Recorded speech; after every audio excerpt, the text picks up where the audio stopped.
Movie 'Sundaram master' acted by viva Harsha. Movie చూసిన తర్వాత నాకైతే ఓకే అని అనిపించింది.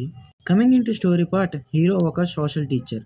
బట్ కొన్ని ఇష్యూస్ వల్ల తనని ఇంగ్లీష్ టీచర్ కింద ఒక ట్రైబల్ విలేజ్‌లోకి సెండ్ చేస్తారు. తర్వాత అక్కడ ఏమైంది? ఆ తర్వాత అక్కడ ఫేస్ చేసిన ప్రాబ్లమ్స్ ఏంటి? లాస్ట్‌కి ఏమైంది అనేదే story. Coming into first half మొత్తం హీరో క్యారెక్టర్ గురించి, అలాగే ఆ ట్రైబల్ పీపుల్ గురించి, తను ఏం చేయడానికొచ్చాడు, అసలు రీజన్స్ ఏంటి, ఇవంతా బిల్డ్ చేసుకుంటూ వస్తారు. ఇంటర్వెల్ సీన్ కూడా చాలా బావుంటదని చెప్పుకోవచ్చు మూవీకి.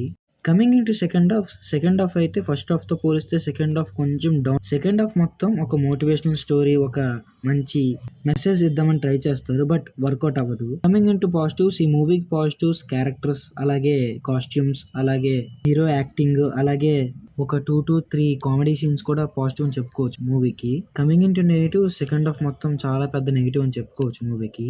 ఈ మూవీకి నేనిచ్చే రేటింగ్ 3/5. మీకెలాగనిపించిందో కింద కామెంట్స్‌లో చెప్పండి.